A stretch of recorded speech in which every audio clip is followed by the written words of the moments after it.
My name's Margaret Evelyn Turner. I'm 81 years old and I'm from Camden, Alabama. But listen, if I could do it all over again, I would have stayed single. Just me, my sewing machine, and maybe 3 cats for company. Oh, honey, how we fool ourselves when our hormones take over the spot where our common sense should be, right? Back in my youth, I was the kind of girl people would call a goody two-shoes these days. The type who sat with her legs crossed properly in Sunday school and aced every subject, even math, which was a nightmare for the rest of the girls. My daddy was an honest, hard-working man, never raised his voice at me. And my mama? An angel in human form. She could communicate with just a look. When she glanced sideways, even the beans on the stove knew it was time to simmer down. At home, everything ran on good manners. No yelling, no slapping, no flying shoes, just the smell of fresh bread and a whole lot of respect. My brothers? All married good, decent girls. And me? Oh, I grew up hearing that a proper woman married a man with a future, one who brought flowers, not empty promises. And I believed that. I really did. Believed it with all my heart. In school, we were raised to be wives. That's right, wives. There was none of that career, college, or independence talk. The dream was to land a handsome husband, preferably one with a car and a suit that didn't shine too much. Every girl wanted a soap opera kind of guy, someone who'd show up on horseback or in a shiny Chevrolet. Just seeing a man with slicked back hair and cologne was enough to make us swoon. I was popular, not because I acted stuck up or anything, but because I had that way of really listening to people's problems. Girls would come to me with their boy troubles, and I'd always give them solid advice. Girl, if he doesn't respect you while you're dating, imagine after you marry him. I said that with all the confidence in the world, like I'd already been married 3 times. And me? I was just waiting. Thought the right man would show up one day looking like fate itself. And he did, unfortunately. Arthur. Even the name sounded like royalty, right? And he had that kind of presence that made you forget how to breathe.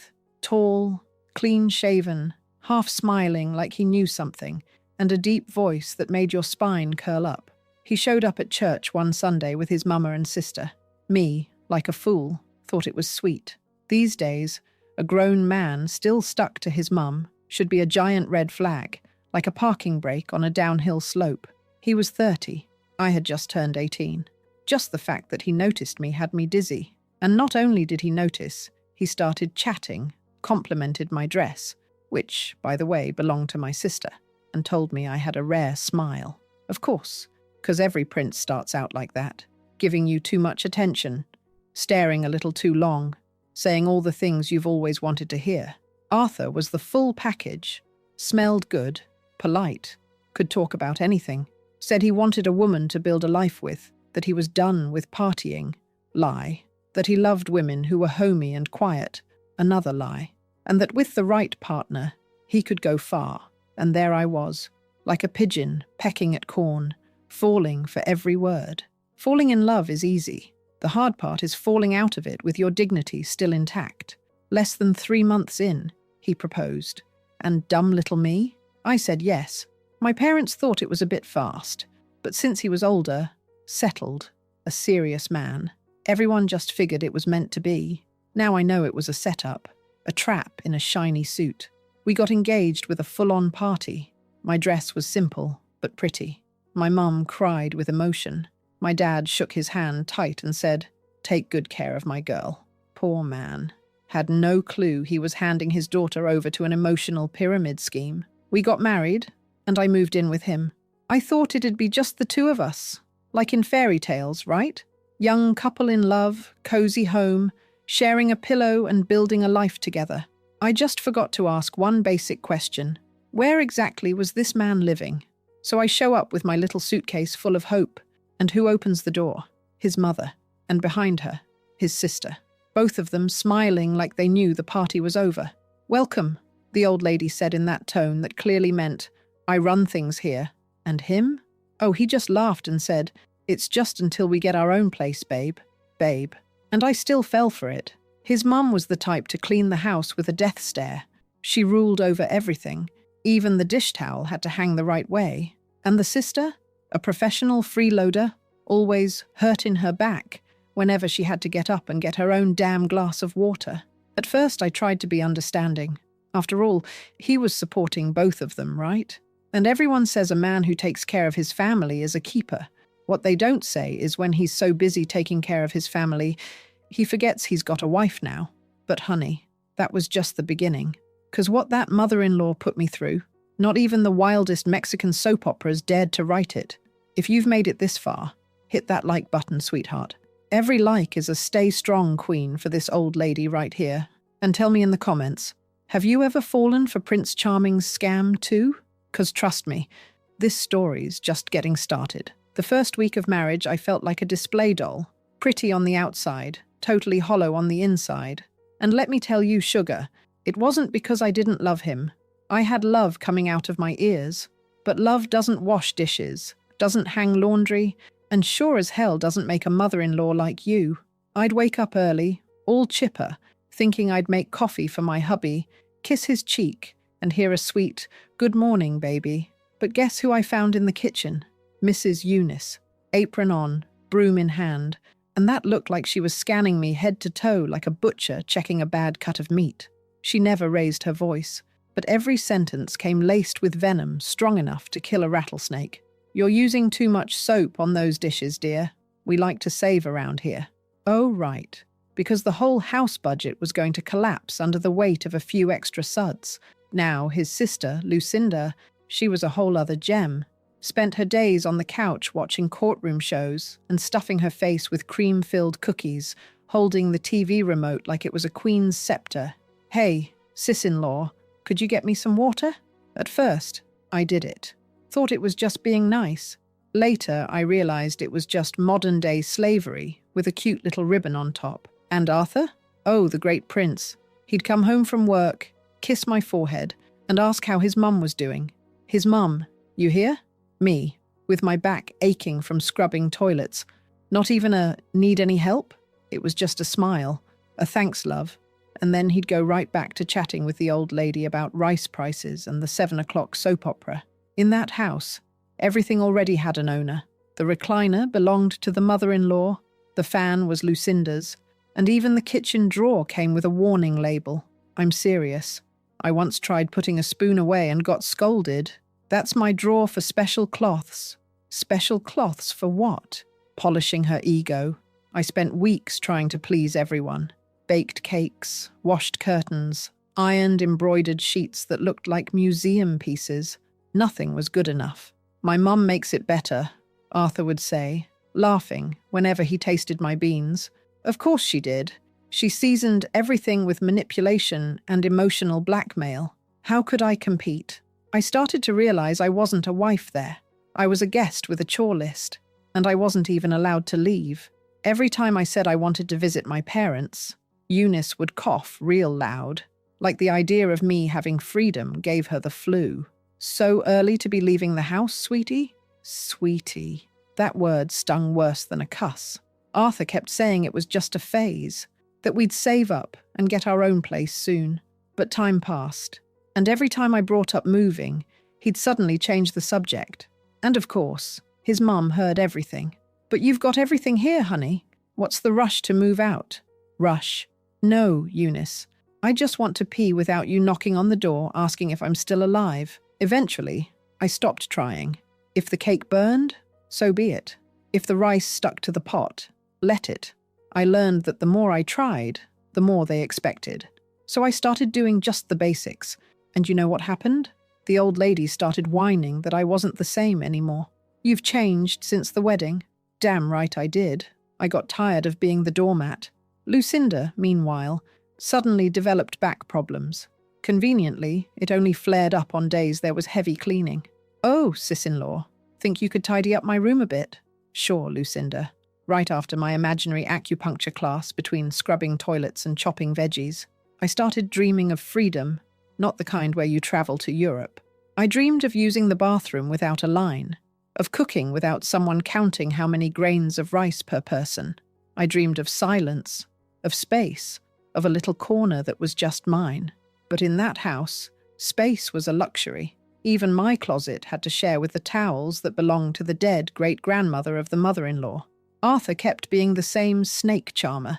Kisses, cuddles, but never got involved in the fights. Said he didn't want any bad vibes.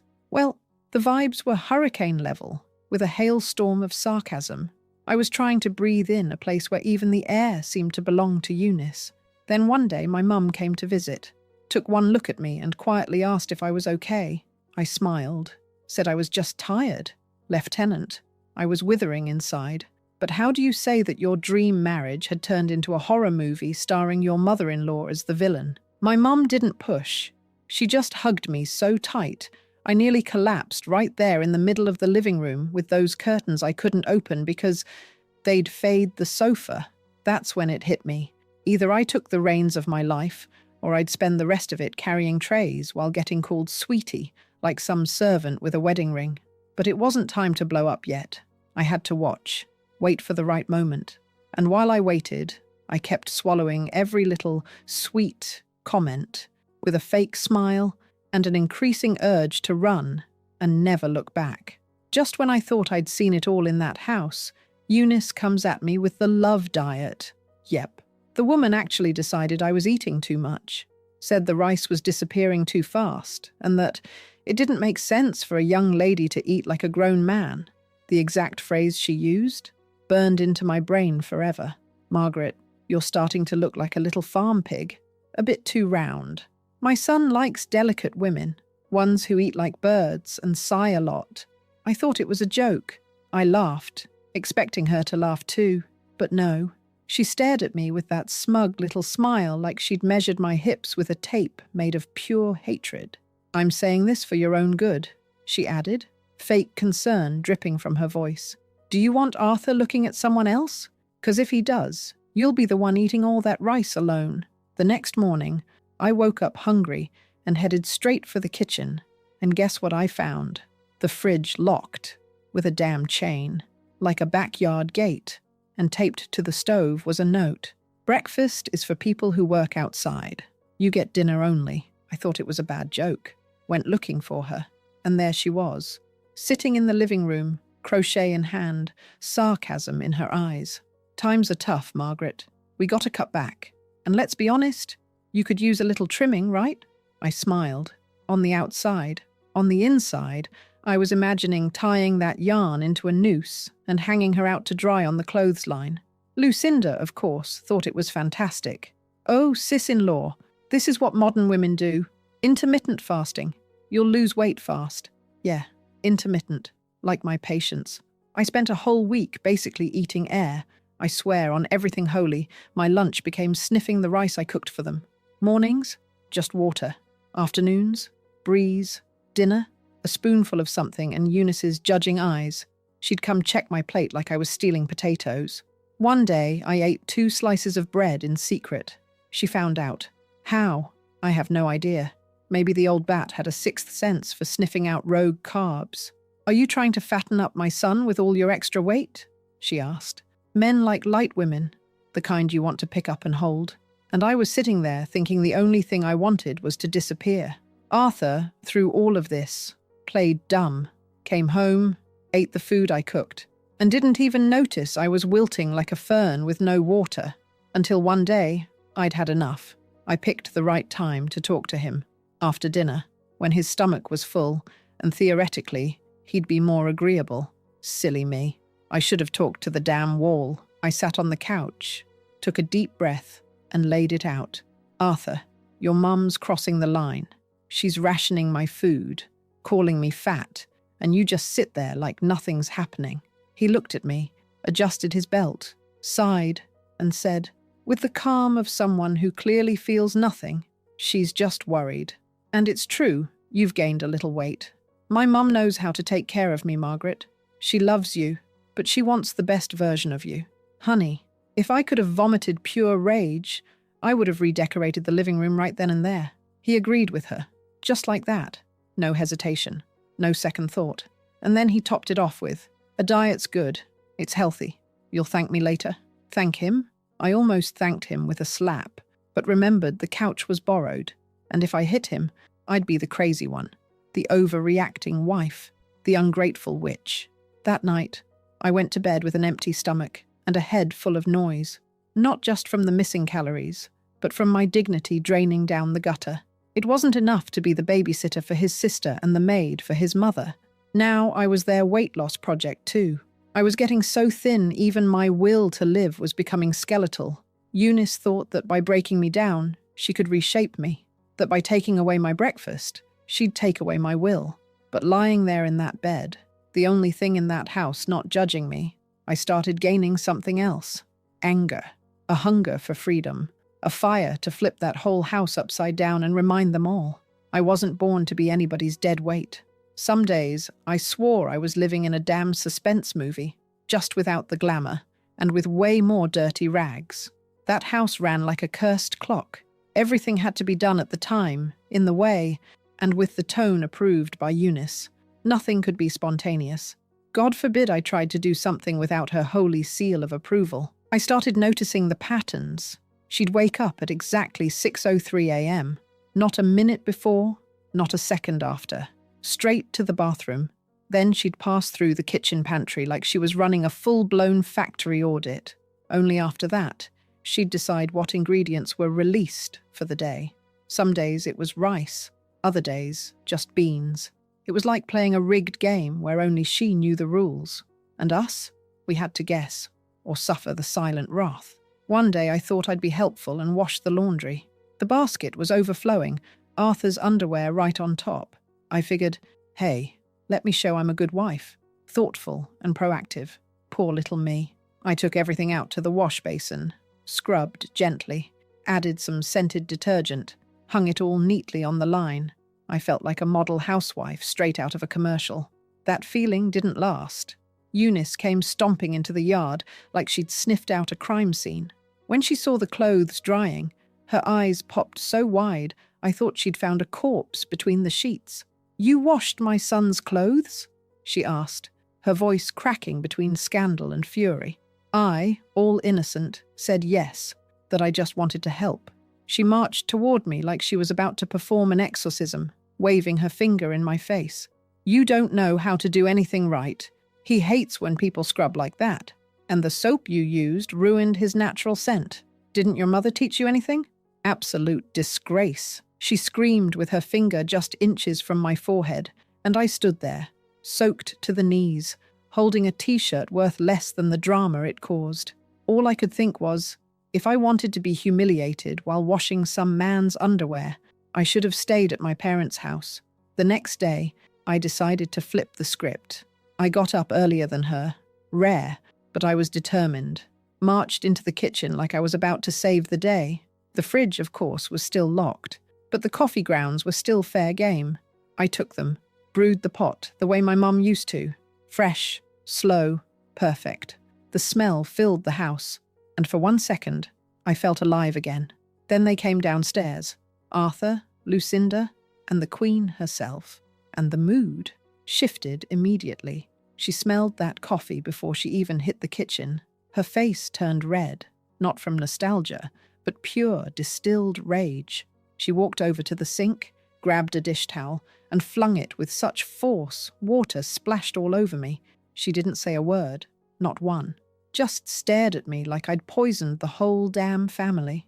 Arthur drank the coffee, mumbled a half-hearted, "It's okay," and shut up. Lucinda didn't even touch her cup. You'd think it was holy water in reverse. But the worst part wasn't the silence. It was the indifference. I was just trying to do something nice. To be seen. To exist in a house where even the coffee had an owner.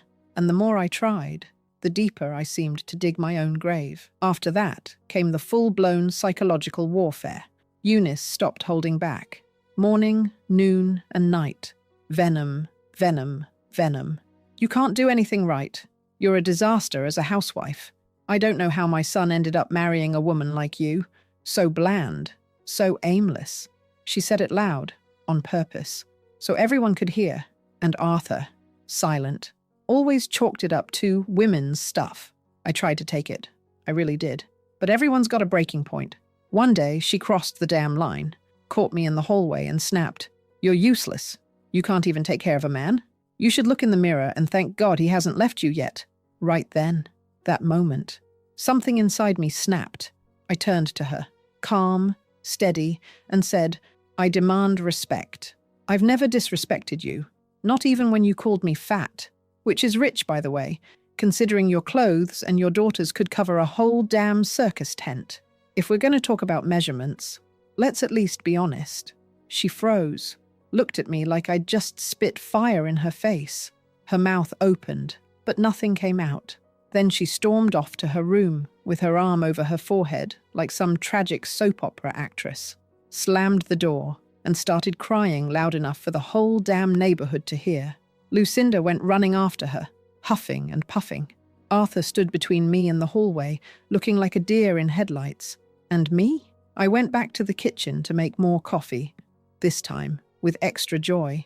If you've made it this far, sweetheart, hit that like button. Clapping back at a toxic mother-in-law with class is an act of bravery. And drop a comment. Have you ever felt like telling a few truths too? I know.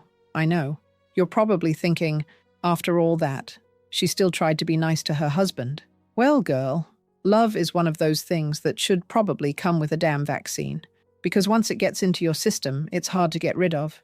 And back then, even after being humiliated over and over, I still believed that if I just kept doing things with love, maybe, just maybe, a miracle would happen. It was Arthur's birthday, the big day for the man of the house. And me, with my self-esteem somewhere below sea level and a mother-in-law who treated me worse than the toilet brush, I decided to surprise him. I had a bit of money saved, a little gift from my mom on her last visit, the kind of money you save to buy yourself a new dress or to run away in the middle of the night. But me, the fool, used it to buy him a gift, left the house early, under that Alabama heat that felt more like punishment from above. I walked, picked out ingredients carefully, got a nice chunk of cheese, some fresh ground beef, even a cheap bottle of wine for a bit of charm. I also bought a new dish towel with polka dots, because if there's one thing that drove me nuts, it was that old rag Eunice used like it was some kind of family heirloom. I came back home carrying shopping bags and hope, two things women in love carry like medals.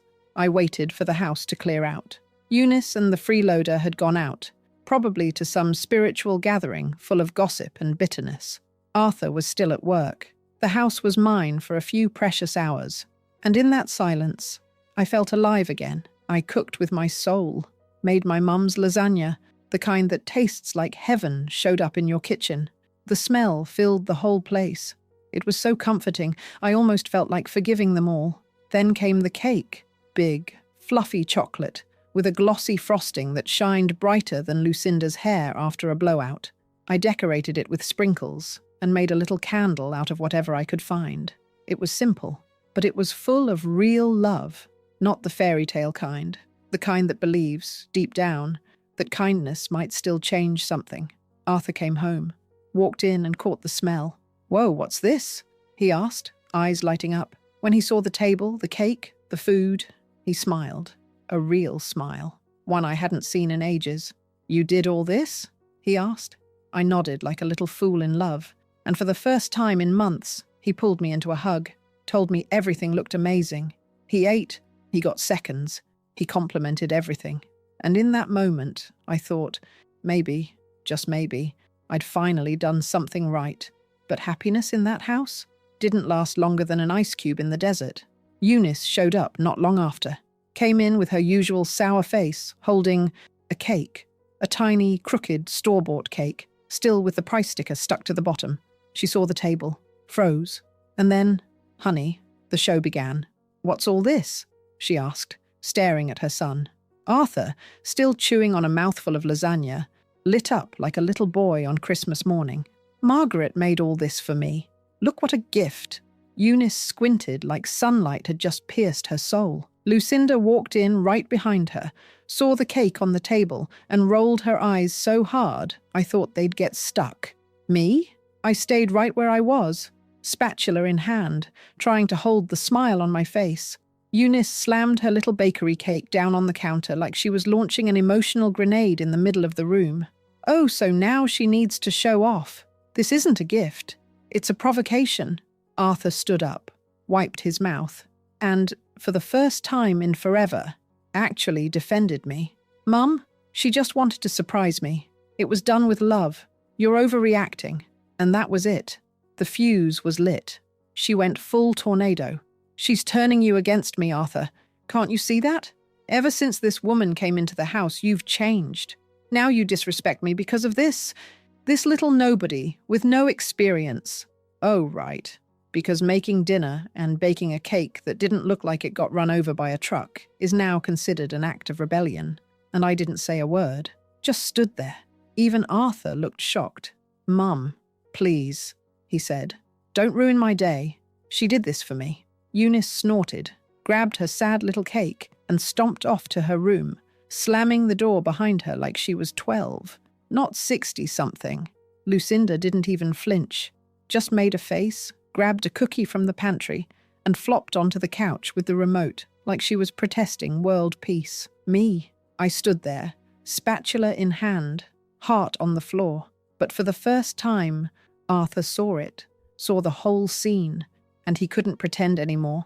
And right there, in all that chaos, a part of me didn't feel broken, because for once, the mask slipped. And oh, it slipped hard. After the Great Cake Circus, I thought maybe things would get better. Wishful thinking, of course, because when you're dealing with people who feed off drama, any act of kindness becomes a federal offense. Eunice spent the next 3 days locked in her room, faking depression, carrying the emotional cross of being humiliated by her daughter-in-law's affection. Lucinda acted like I had personally murdered Christmas. She'd storm past me in slow motion, huff dramatically, and drop lines like, "Some people just love to be the center of attention," all while chomping on sandwich cookies like a soggy poodle with zero self-awareness. Arthur, bless his confused little soul, tried to play peacemaker, came to me saying I needed to be more understanding, that his mum was sensitive, that she just wanted peace. Peace. That word started giving me hives, because in that house, peace meant shut up, suck it up, and let the old lady run the show. And let me tell you, I had swallowed enough for one lifetime. One morning, I woke up with a fire under me, thought, I'm going to try again, but this time, on my terms. I decided to clean our room, in theory anyway, changed the sheets, wiped the furniture, swapped out the dead flowers in the vase, and I left the door open. Big mistake. Because who pops up out of nowhere with the face of someone who just sniffed expired vinegar? You guessed it, her royal resentment. You moved the pillows? She asked, like I had just committed a war crime. I nodded. Her reply came sharp. He likes the tall pillow on the left side. It's always been that way. I smiled, either out of politeness or to stop myself from committing a murder. At lunch, I sat at the table, but this time, the food had been cooked by the Queen herself. A rare gesture. Of course it had a reason. She deliberately skipped my plate, served Arthur, served Lucinda, then sat down and started eating. And me? Just there, like a ghost, waiting for a spoon. Nothing. I swallowed my pride and went to the kitchen to get some leftover rice. When I came back with my plate, I heard Lucinda whispering, "Now she doesn't even wait to be served. How rude." I looked her straight in the face and thought, what's rude is you living here and never paying a single bill. That night, I locked myself in the bedroom. I needed to breathe. Arthur came in, sat on the edge of the bed, and said, "You need to try harder, Margaret. This is becoming unsustainable." Unsustainable? I was living with 2 ghosts, and still I was the villain in this family soap opera. I tried to explain calmly, told him I just wanted respect. That's all. Not much to ask, right? He shook his head. My mum is sad, and when she's like this, the whole house feels it. So there it was. I was officially the virus ruining the family's emotional peace. I said I was going to bed early. He walked out without even looking at me. The next morning, I got up and went to grab my favorite dress. I needed to go out, breathe a little, but it was gone. I searched everywhere. Nothing. I went to ask his mum. She was in the kitchen, slicing bread like she was planning murders with butter. I asked as carefully as I could, "Did you see my green dress?" She didn't even look up, just said, "It had a stain. I sent it for donation." Breathe, Margaret. Count to 10. maybe 1,000, because if I spoke right then, it would have come out as lava. I went back to the room, put on whatever clothes I had left, and went out for a walk. On the way, I ran into Mrs. Sula, the neighbor. She invited me in for a coffee. I said yes. It was the first place where I could exist without being cut down. We talked, laughed. I felt human again. When I got back, Arthur was sitting in the living room, his mum too, and Lucinda, of course, stretched out on the couch like usual. "Went for a walk?" he asked with that fake concerned tone. I said yes, just needed to clear my head. Eunice made sure to add, "I just hope she's not out there sharing our private matters." That one hit me deep. I stepped closer, looked at her, and said, with the firmest voice I had, "I only went out because inside this house, I'm not even treated like a wife. I'm not talking about anyone, but maybe I should, because being an unpaid maid is a hell of a story." She stood up, hand to her chest, as if I'd just insulted the holy soup, stormed off to her room again. Lucinda put on her offended face. Arthur, oh Arthur, just stared at me, didn't say a word, didn't move a muscle. That night, I lay in bed alone. Arthur stayed watching TV with his mum, and right there, in the dark, I realized I was a guest, an unwanted guest in my own marriage. The difference is, guests can leave, and me, I was starting to think about doing just that. I don't know if it was loneliness, stupidity, or just that tiny bit of hope still living inside my patched-up chest. But the truth is, even after all the emotional beatdowns, I still believed having a child would change things, that a pregnancy would bring peace, that an innocent, helpless little baby could soften even the bitterest mother-in-law's heart. Oh, Margaret, what a sweet illusion. I found out I was pregnant on a hot, muggy morning in August. My period was late. The nausea hit me like a wave, and I, who knew my body better than anyone from all that silence, could tell something was off. I took the test in secret at Mrs. Sula's house. It was positive. When I saw that little pink line, I cried, out of nerves, fear, and deep down, even happiness, because even after being treated like a doormat, there was still love in the middle of all that chaos. I came home shaking, but with a small smile tugging at my lips. I waited for Arthur to get back and told him. He was stunned. "Really?" he asked, eyes wide. I nodded, and for the first time in months, he hugged me like he meant it, said he was going to be the best dad in the world, that now everything would change. And yes, things changed, but not the way I hoped. The very next day, the house was already buzzing with whispers. Of course, Arthur had told his mum. I wouldn't have told her even under torture, because if she already hated me as a woman, as the mother of her grandchild, she turned into something else entirely. The next morning, she shot me a glare so cold it could have fried an egg on marble. "Got pregnant pretty fast, huh?" she snapped, with that voice that always tried to light a fire with a wet match. Pretended to slice bread, but the real knife was in her tongue. All these little walks around the neighborhood. Who knows? Maybe that baby's not even Arthur's. I froze. Not from shock, out of pure disgust. She hadn't just doubted me. She'd spit poison on a child that wasn't even fully formed yet. Arthur heard. He got up from the couch, came to the kitchen, and said firmly, "Mum, stop. That's jealousy. That's cruelty. You're sick with envy, and you don't even see it." Her eyes widened. She didn't move. For a second, I thought she'd back off. That maybe, just maybe, she'd feel shame. But no. She turned her back and stomped up the stairs like she was declaring war. The days that followed were a parade of small, crafted tortures. Every time I touched my belly, she curled her lip, barely showing, and she already thinks she's a mother.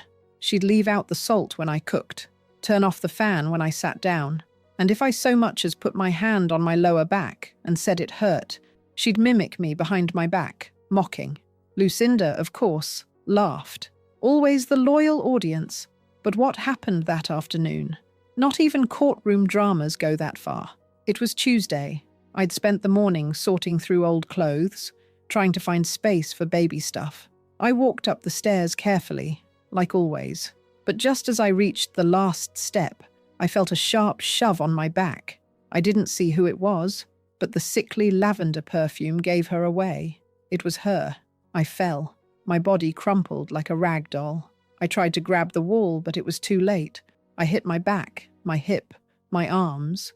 The sound of my body crashing was like a gunshot at a Sunday service. Arthur screamed my name from somewhere in the house, came running, found me crumpled on the living room floor, struggling to breathe. Blood was trickling down my forehead, the pain in my belly. There's no way to describe it. I remember trying to speak, but nothing came out. He picked me up in his arms, holding me with a desperation I'd never seen before. Didn't even look at his mother, just grabbed the car keys and left. On the way, I heard him say, "You've gone too far. Now it's up to the police, to the justice system, and to God, if he still wants anything to do with you." At the hospital, they rushed me in. Tests, stitches, tears. The baby was still there. A miracle. The doctors said it was close. And me? For the first time in forever, I cried hard. Not from physical pain, but because lying there on that cold stretcher, I realized I could have died. And to her, it would have been just another win. If you made it this far, honey, hit that like button. Because taking a fall while pregnant is one thing. Getting pushed by your own mother-in-law? That's a whole new level of hell. Tell me, have you ever had to protect your child before they were even born? Going back to that house after the fall, or better yet, the push, was one of the coldest tests of strength I've ever faced. I should have gone straight to my mother's, packed my bags, and never looked back. But my soft, dumb heart still thought maybe something could be rebuilt from the wreckage. Arthur was shaken. He walked in with the face of someone who'd seen hell and made it back. And he had, just wearing a skirt and cheap perfume. Eunice was sitting on the couch, sewing like nothing had happened, her face cleaner than a hospital floor. When Arthur started talking, she cut him off with that melodramatic voice. "She slipped, Arthur. She slipped. What do you want me to do if the girl can't walk up a clean staircase? Her level of deceit should be studied in labs." Arthur nearly lost it. He was yelling, saying there were witnesses, that he saw how she looked at me, that if it were up to him, he'd call the cops right then. And me? I sat on the couch, quiet, but not the silence of surrender, the silence of someone stitching their soul back together with thick thread. I couldn't stop thinking about the baby, my child. That little being didn't even have a name yet, and someone had already tried to take them from me, and not the world, no, from inside, from family. And that kind of pain, not even dictionaries have the words for it. I turned to Arthur and without raising my voice said, "I want to go to my mum's." The words came out like a whisper, but they echoed like a quake. Before he could answer, the old witch jumped in. "A proper woman lives with her husband." That was it. The end of my patience. Arthur, red with fury, looked at her and said, "You talk too much, and starting today, I'm the one in charge here. Things are going to change. You can count on that." The next morning, he got up earlier than usual, walked into the living room, where Lucinda was already sprawled out with a bowl of cereal, and said as casually as if he were announcing the weather, "You're getting a job, and if you don't want to work, I'll marry you off to a buddy of mine who needs a wife to keep his house in order. You're the right age." Lucinda choked on her cereal. "Are you insane?" she shouted. Eunice flew out of the hallway like a bat out of hell. "She's still young," she screamed. "Young? Lucinda's 28, Mom. She's past the age of depending on others. She'll contribute, or she's out. Simple." He slammed the table. The sound echoed all the way to the kitchen. Me? I just watched, in silence, but this time with satisfaction. 2 hours later, the so-called buddy showed up. A weird guy, with the face of someone who counts coins to buy bread. Said he was curious to meet his future fiancée. Lucinda locked herself in her room. The mother-in-law looked like someone died. And Arthur? He went back to the bedroom like he'd just won a war. Later, he came to me and said, "I'm doing this for our baby. You and him? You're my life now. The rest? If they don't adjust, they can leave." That would have melted me, if I hadn't already turned to dust. The truth is, he only reacted when his own blood was at risk, when tragedy knocked on his door. But still, it was the first time I felt, maybe, just maybe, he could be man enough to row this boat with me. But of course, the old witch wasn't about to give up just yet. What started after that wasn't coexisting. It was a cold war. a daily sabotage, poison in slow drops. She'd huff through the rooms, accidentally knock things over, started messing with my clothes, hiding my stuff, and every time I said my son, she corrected me. You mean Arthur's son, right? She spread lies, saying I was lazy, that I didn't clean properly, that my food was awful. She'd curse out loud while chewing. That baby's going to be born just like the mother, weak. That child's already paying for the sins of the womb it lives in, all loud enough for everyone to hear. And me, 8 months in, was sick almost every day, blood pressure up, constant dizziness, nausea that never let up. The doctor said it was stress, that the baby was healthy, but I needed rest, peace, quiet, things that, in that house, became urban legends. Then one afternoon, while trying to nap, I felt a sharp pain, a stabbing feeling that froze my whole body. I got up as best I could and went to the bathroom. Blood. Oh my God. It was too soon. I panicked, screamed for Arthur. He came running, picked me up again, and all I could say was, "It's too early. It's not time yet." At that moment, even she turned pale. But it wasn't guilt. It was fear of scandal, because if it were up to her heart, she would have danced around my pain. Arthur rushed me to the hospital. Fast. The baby was coming. 8 months. Not enough time. Too many risks. And as the hospital lights flickered above me, all I could think was, he's going to live, because I won't let her win. The baby was born premature, but strong. Thank God. He was tiny, fragile, but had his father's eyes and a strength that felt pulled from my sheer will to stay standing. The first time I heard him cry, I felt everything at once. Relief, fear, joy, and a deep, silent rage, because I knew this wasn't the end of the war. We were in the hospital, in a quiet room, just me and my son. Arthur came and went, giddy, brought flowers, bought diapers, said, "I love you," more in 2 days than in our whole marriage. He seemed like a new man, almost fooled me. But then, she came. Eunice barged into the room without knocking, with that auditor from hell face, walked straight past me to the crib. "Let's see if he looks like me," she said, rolling her eyes. Then she added loudly, like it was normal, "Doesn't look a thing like Arthur. This kid's got a weird face. Are we sure he's even my grandson?" I swear, girl, my milk nearly dried up on the spot. I looked at her in disbelief. Not even a newborn escaped that woman's tongue.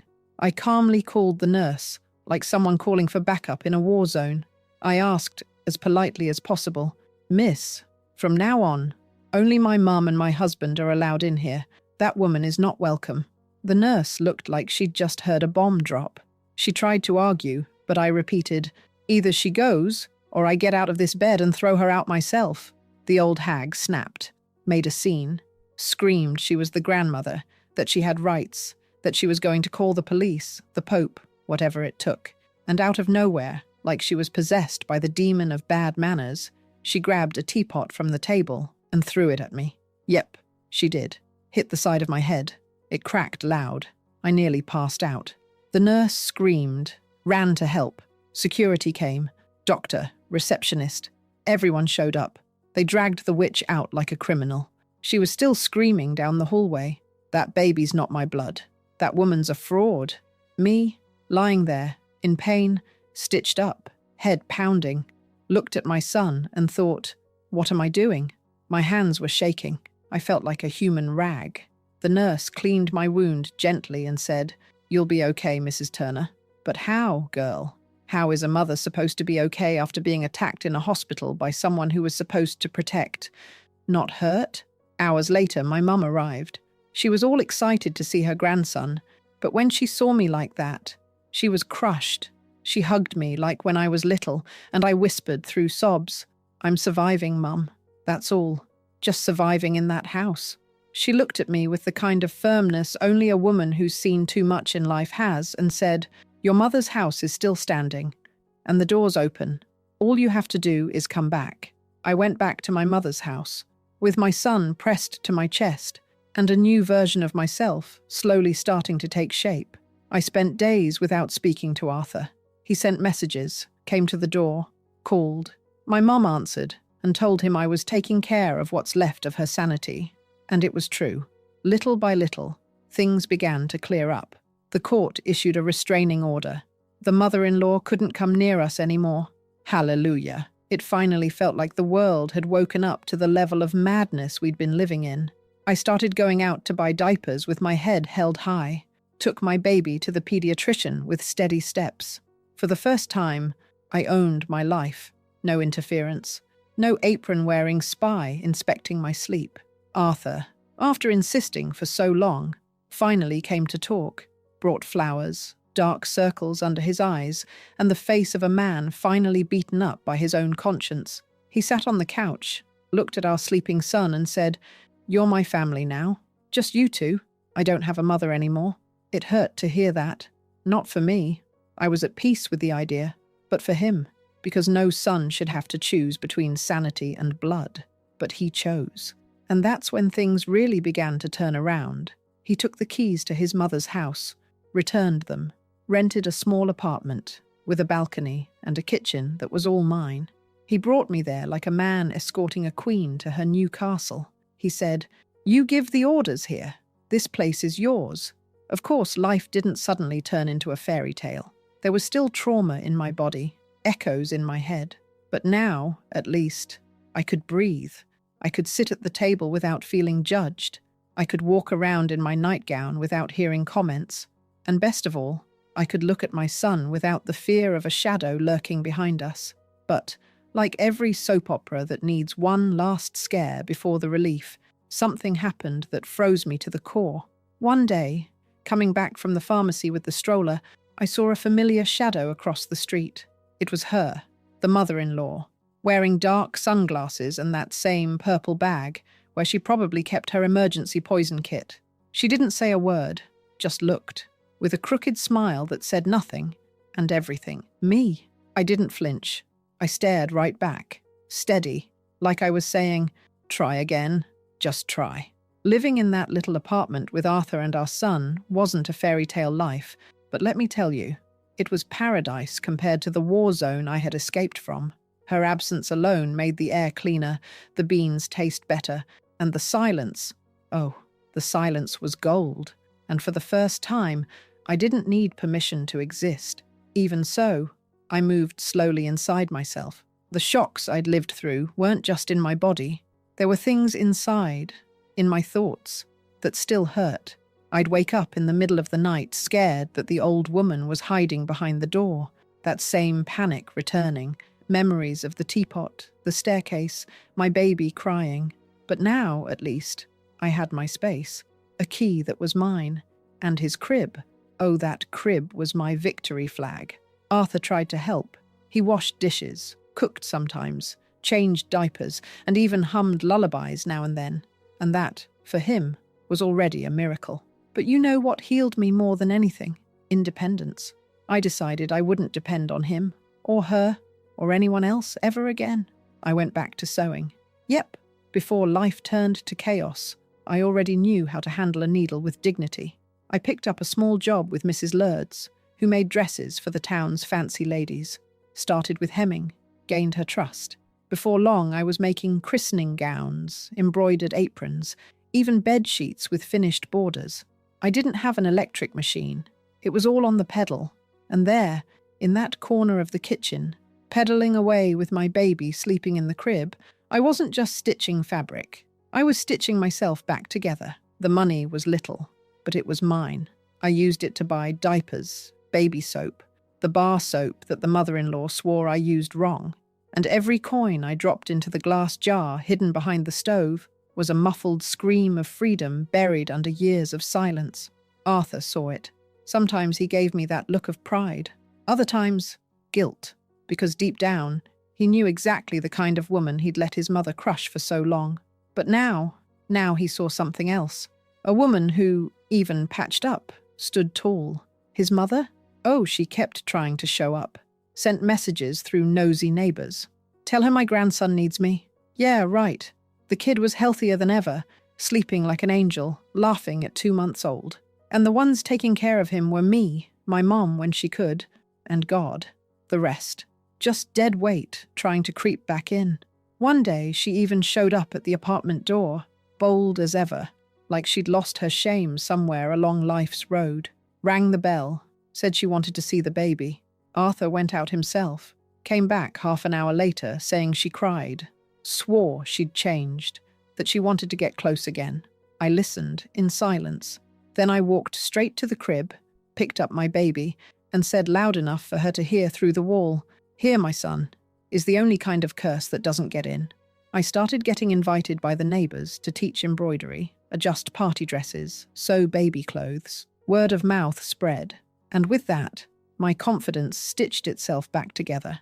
I didn't have ads. I had reputation, and I earned respect with every steady stitch I made. The looks started to change. The same women who used to whisper, "Poor thing, lives with that awful mother-in-law," now said, "That one's strong." And being called strong after so long being labelled dramatic was the best round of applause I'd ever gotten. Arthur helped however he could, but it was different now. I didn't wait anymore. I just did. And when he'd ask if he could help, I'd say, "You can," but I already did.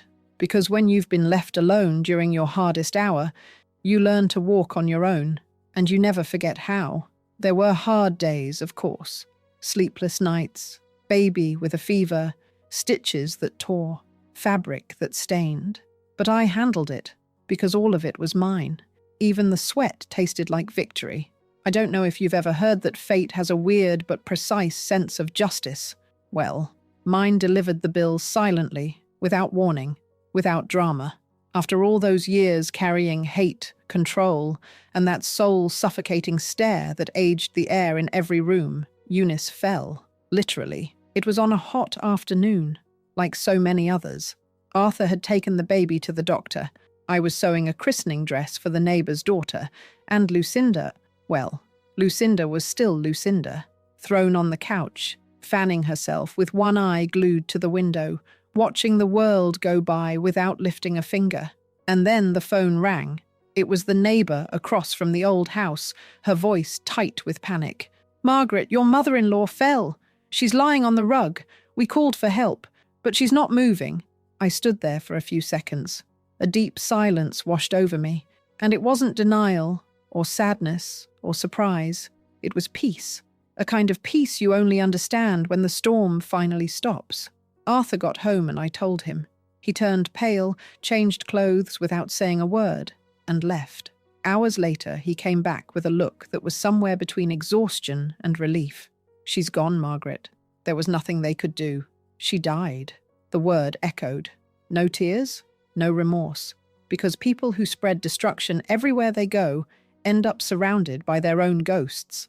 My mother-in-law had a heart attack in the same living room where she humiliated me, called my son a bastard, and dragged my name through the gutter with her mouth. And no, I didn't wear black to the funeral out of respect. I wore it because I won. And when you win, you show up with your head high. Hardly anyone came. A few stragglers, some church folks who barely spoke to her anymore. And Lucinda. Of course she cried, dramatically, like everything she did, but deep down, she was crying for herself. Because now the world was finally demanding something from her that her mother had always shielded her from. Responsibility. Arthur did what he thought was fair, grabbed Lucinda by the arm and said, "Now you get married and deal with what's left." She married Zé Carlos, that same guy who had been eyeing her for a while. A simple man, but at least he knew how to cook. They got married at the courthouse. No cake, no dress, no joy. Her face looked like she was in mourning, but it was done. And they moved into the old woman's house, which now smelled like mothballs and mouldy memories. Their problem now. And me? I bloomed.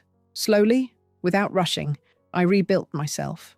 I started getting more sewing orders. The neighbours trusted me to make baby layettes, Sunday dresses, finely embroidered curtains.